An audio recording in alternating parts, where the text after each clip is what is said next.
Hello guys and welcome to the Wars and Weapons channel. In my last video I talked about the Persian-Ottoman Wars, the Syria war between the Safavid Empire and the Ottoman Empire. Now in the first part I covered 4 of the wars and said that the 3 of them still remain. And today I'm going to cover 3 of them. But first I'm going to cover something else that is somehow related to the wars. It's about a Persian king, Abbas I. After the lots of losses in the first part of the war, in the first video I covered that, the Persians lost a lot. If you saw the video, you know what I'm talking about. So Abbas I, the new king of Persia, came and thought, well, if we're going to fight the Ottoman Empire, we're going to need better weapons, we're going to need well-trained infantry, and we're going to need better artillery. So first, in order to get any of these 3, they must first retake the main country if they're going to go around and conquer the other countries. And what did that mean? That meant that the south of the country at the time was actually under the control of the Portuguese, one of the main superpowers of the world at that time. So Abbas I gathered a few weapons, he gathered a few muskets, a few bit of artillery, and managed to make a small army enough to deal with the Portuguese and managed to take the ports of the south of Iran back from the Portuguese. And after that they started trading, they started raising gold, and after the economy was growing, he decided that now we have enough money to start making the army stronger. So he invested all of the income on the army so that they get stronger. And after only a bit of time, the Persians were ready for war with the Ottomans. They had better muskets, they had a lot better artillery. Hell, they were even trained for the war. They trained with the muskets to be able to perform all of their skills on that one musket. They were also trained to shoot on horseback, which gave them a really upper hand. So, after that, Abbas I decided that it was time to go to the war with the Ottomans, which will create the second part of this video.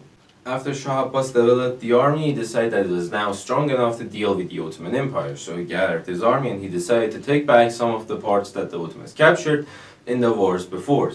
So he gathered his army and managed to take back the city of Yerevan, today's capital of Armenia. After that, the Ottoman Sultan, Ahmad I, of course, didn't like this, so he gathered a large army in Istanbul under the command of Yusuf Sinan Pasha, and they set off, and in 1604 they managed to reach the Van region, and they decided to wait there for the winter. Even though the weather was good, they could keep on moving, but they decided to camp and rest. And after that they went back to Erzurum to defend from any possible Persian attacks in 1605, which made the entire year go to the waste for the Ottoman Empire and made the Ottoman soldiers anxious more towards revolting. So yeah, they got angry. They decided, why the hell are you using us, like, why the hell are you wasting your time? So after that they decided that they should divide the army into 2 parts. Koose Safar Pasha was the commander of the second part, which actually got captured by the Persians. The first part managed to reach Iran's borders and set off to capture the city of Tabriz, which was ambushed in the Battle of Urumiye, which I will later recover on the video. It was a pretty great battle. The Persians used a pretty great technique to ambush the Ottomans and managed to defeat them. The Ottomans then set back to get back to Turkey. After that they waited there a while and they decided to go to the city of Halab and attack the Persians from the west, where they least expected it. Not from the main Ottoman soil, like from the main Turkey. So yeah, they decided to go to there, they waited there, and Jabalat Hussein Pasha, Biglerbeygi of the Halab region, kind of like their governor. In Ottoman Empire they called the governors of a region or a city Biglerbeygi, which the Jabalat Hassan was the Biglerbeygi of the Halab region. He came to help, he brought his army, he brought his forces to help the Ottoman army of Sinan Pasha, which Sinan Pasha told him that you are late and decided to execute him for being late. After the execution, the Ottomans actually got angry and managed to revolt and killed Sinan Pasha, which made the entire war go to waste for the Ottoman Empire, and the Persians actually took back 3 cities of Ganji, Shiravan and Shamakhi, which ended in a major Persian victory and the defeat for the Ottoman Empire. Now, if you remember, I said that I'll cover the Battle of Urumia in the video. So yeah, the Battle of Urumia was a battle fought near the Urumia Lake around in the Azerbaijan region around Iran. So yeah, the battle was the Ottomans went back and outside of their camp. There were hundreds of thousands. There were 100,000 of them, while the Persians only had 70,000 soldiers. So yeah, 10,000 of the cavalry of the Janissaries of Iran. Janissar in a Persian language actually mean someone that is willing to give their life. Like in this case, the cavalry was just going to do a charge, not into the Ottomans, but around them to get behind them, which was literally suicide due to the fact the Ottomans actually had firearms and cannons firing at the cavalry, while the cavalry is supposed to charge and never stop and don't attack the Ottomans. So the cavalry actually, the Janissaries actually charged. They went behind the Ottoman lines, just like we see over here, and then the Ottomans decided that they are going to turn and return fire to the cavalry that was going to be behind them, and they're going to stretch thin. They were going to move like this to make the retreat way of the Safavid cavalry blocked. So yeah, the cavalry was basically screwed by this time. But as you can see over here, the Persian soldiers that were hiding suddenly come out to ambush the soldiers. The Ottomans have to send a force ahead to repel their attack. While one of the forces divide into two squares to cover the 360 degrees. So, but the Persians divide into three groups, and the second group, the other one down here, actually goes around and supports the cavalry. So yeah, these guys are forced to turn and fire at whatever the infantry back of them. Then that's the moment for the cavalry to shine. They lower their spears, charge with all of their force, and they'll pierce right through the Ottoman lines and manage to wipe out all of them.